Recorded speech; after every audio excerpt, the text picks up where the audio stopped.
everyone. Today I'm gonna show you one of our scoreboard unit. So the model of this one is APF001. It is portable and compact. So this one, these are the features of our unit.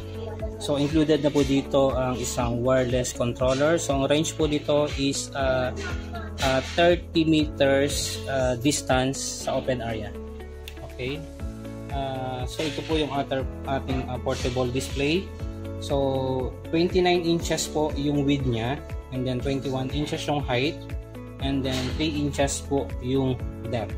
So as you can see, meron po tayong Team A and Team B. So meron tayong amber na 4 inches, and then red na para sa game time na 4 inches, and then foul na amber na 3 inches, and then green na 3 inches para sa shot clock.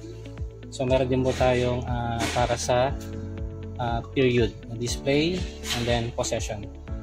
Okay, so pakita ko muna po sa inyo yung ating controller. So meron tayo ditong Team A and para sa Team B.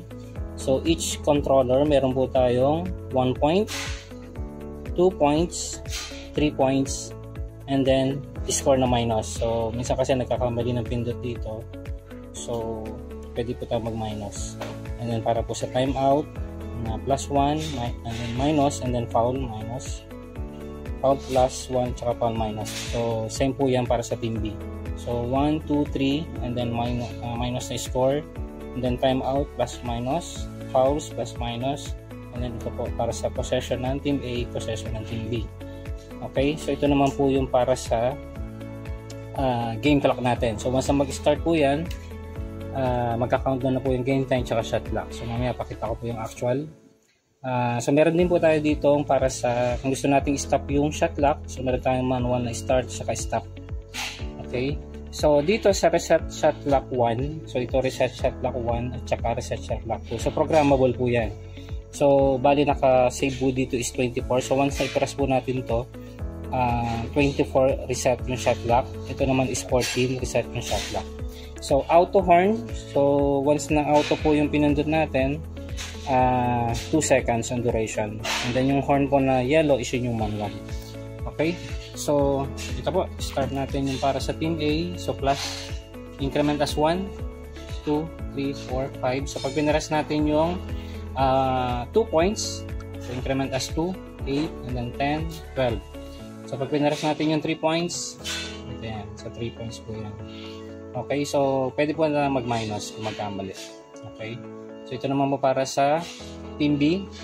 1, 2, 3, 4, 5, incremented as 1, 9, 10. So kung 2 points, 12, 14, 16, 18, 20. So kung 3 points, 23, 26, 29. Okay, so pwede rin po tayo mag-minus. Next is yung foul ng Team A. Okay, yung 9 po yan. Okay, pwede mag-minus. Foul ng Team B. Okay, and then possession para sa Team A, Team B, and Team B. Okay, so ito po yung para sa game clock natin. So once na-press po natin yung game clock, magka-countdown na po yung game time, kasabay na po yung shot clock. So meron po tayong nakabit dito na portable na shot clock. Okay, so connected po yan, naka-wired connection dito sa ating portable display. So once na mag-zero po yung shot clock, automatic mag-horn po yung ating air horn. Okay, so once na zero na po yung shot clock natin, so ito po yung function ng shot clock 1 at saka shot clock 2. So it's either shot clock 1 para sa 24, ito shot clock 2. So depende po kung ano yung gusto nyo gamitin. So kung 24, ito po yan. And then press ulit ng start, countdown na siya. Okay, so after ng mag-countdown, so yung magsisiro po uli yan.